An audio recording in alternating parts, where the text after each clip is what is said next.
Deep in earth's heart lie the halls of Amenti, far neath the islands of sunken Atlantis, halls of the dead and halls of the living, bathed in the fire of the infinite all.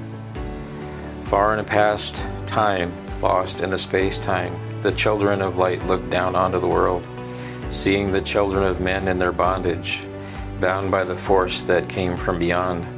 Knew they that only by freedom from bondage could man ever rise from the earth to the sun. Down they descended and created bodies, taking the semblance of men as their own. The masters of everything said after their forming, "We are they who were formed from the space dust, partaking of life from the infinite all, living in the world as children of men, like and yet unlike the children of men. Then for a dwelling place, far neath the earth's crust, blasted great spaces they by their power, spaces apart from the children of men, surrounded them by forces and power, shielded from harm, the halls of the dead. Side by side then placed they other spaces, filled them with life and with light from above. Builded they then the halls of Amenti, that they might dwell eternally there, living with life to eternity's end. 32 were there of the children, sons of lights, who had come from among men, seeking to free from the bondage of darkness those who were bound by the force from beyond. Deep in the halls of life grew a flower, flaming, expanding, driving backward the night. Placed in the center a ray of great potence, life-giving, light-giving, filling with power all who came near it.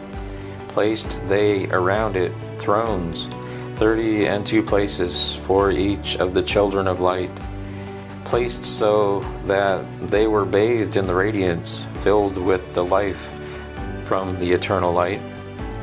There, time after time, placed they their first created bodies, so that they might be filled with the spirit of life. 100 years out of each 1,000 must the life-giving light flame forth on their bodies, quickening, awakening the spirit of life. There, in the circle from eon to eon, sit the great masters, living a life not known among men. There in the halls of life they lie sleeping. Free flows their soul through the bodies of men. Time after time, while their bodies lie sleeping, incarnate they in the bodies of men, teaching and guiding onward and upward out of the darkness into the light. There in the hall of life, filled with their wisdom, known not to the races of man, living forever neath the cold fire of life, sit the children of light. Times there are when they awaken, come from the depths to be lights among men, infinite they among finite men. He who by progress has grown from the darkness, lifted himself from the night into the light. Free is he made of the halls of Amenti, free of the flower of light and of life. Guided he then by wisdom and knowledge, passes from men to the master of life. There he may dwell as one with the masters, free from the bonds of the darkness of night. Seated within the flower of radiance, sit 7 lords from the space-times above us, helping and guiding through infinite wisdom, the pathway through the time of the children of men. Mighty and strange they, veiled with their power, silent, all-knowing, drawing the life force, different yet one with the children of men, aye, different and yet one with the children of light. Custodians and watchers of the force of man's bondage, ready to loose when the light has been reached.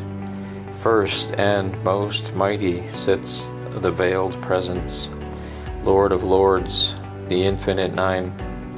Over the others from each the lords of the cycles, 3, 4, 5, 6, 7, 8, each with his mission, each with his powers, guiding, directing the destiny of man. There sit they, mighty and potent, free of all time and space. Not of this world they, yet akin to it, elder brothers they of the children of men, judging and weighing they with their wisdom, watching the progress of light among men. There before them was I led by the dweller, watched him blend with one from above.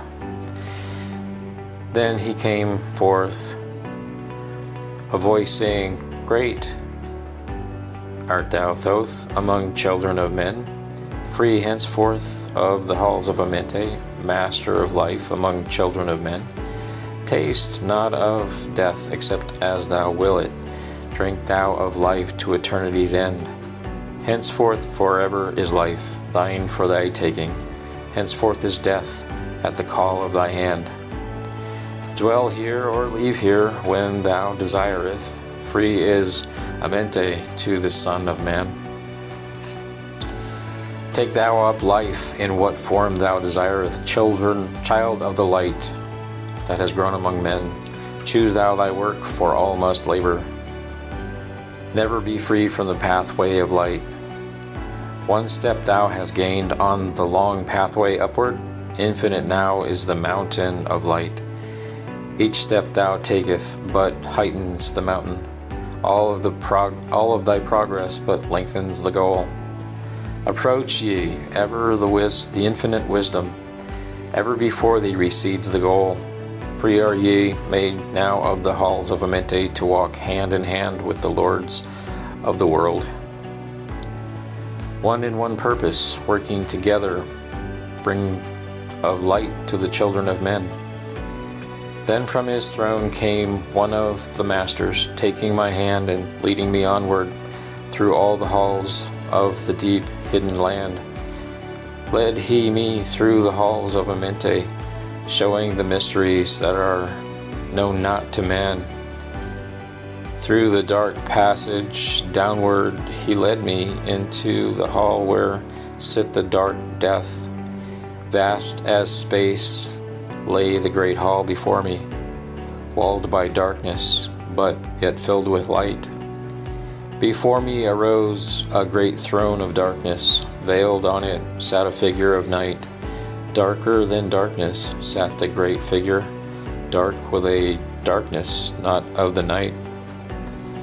Before it then paused the Master, speaking the word that brings about life, saying, O Master of darkness, guide of the way from life unto life, before thee I bring a son of the morning.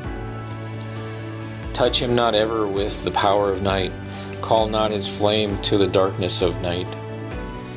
Know him and see him, one of your brothers, lifted from darkness into the light. Release thou his flame from its bondage, free let it be flame through the darkness of night. Raised then the hand of the figure, forth came a flame that grew clear and bright, rolled back swiftly the curtain of darkness, unveiled the hall from the darkness of night. Then grew in the great space before me, flame after flame from the veil of the night. Uncounted millions leaped they before me, some flaming forth as flowers of fire. Others there were that shed a dim radiance, flowing but faintly from out of the night. Some there were that faded swiftly, others that grew from a small spark of light, each surrounded by its dim veil of darkness, yet flaming with light that could never be quenched. Coming and going like fireflies in springtime, filled they with space, with light and with life. Then spoke a voice mighty and solemn, saying, These are lights that are souls among men, growing and fading, existing forever, changing yet living through death on into life. When they have bloomed into flower, reached the zenith of growth in their life, swiftly then send I my veil of darkness, shrouding and changing to new forms of life. Steadily upward through the ages, growing, expanding into yet another flame, lighting the darkness with yet greater power, quenched yet unquenched by the veil of the night. So grows the soul of man ever upward, quenched yet unquenched by the darkness of night. I, death, come, and yet I remain not, for life eternal exists in the all. Only an obstacle I in the pathway, quick to be conquered by the infinite light. Awaken, O flame that burns ever inward. Flame forth and conquer the veil of the night. Then in the midst of the flames, in the darkness, grew there one that drove forth the night, flaming, expanding, ever brighter, until at last was nothing but light. Then spoke my guide, the voice of the Master. See your own soul as it grows in the light, free now forever from the Lord of the night. Forward he led me through many great spaces, filled with the mysteries of the children of light, mysteries that man may never yet know of until he too is a son of the light. Backward then he led me into the light of the hall of the light. Knelt I then before the great masters, lords of all from the cycles above. Spoke he then with words of great power, saying, Thou hast been made free of the halls of Amenti. Choose thou thy work among the children of men. Then spoke I, O great Master, let me be a teacher of men, leading then onward and upward until they too are lights among men, freed from the veil of the night that surrounds them, flaming with light that shall shine among men. Spoke to me then the voice, Go as ye will, so be it decreed. Master are ye of your destiny, free to take or reject at will. Take ye the power, take ye the wisdom, shine as a light among the children of men. Upward then led me the dweller, dwelt I again among children of men, teaching and showing some of my wisdom. Son of the light of fire among men. Now again I tread the path downward, seeking the light in the darkness of night. Hold ye and keep ye, preserve my record, guide shall it be to the children of men.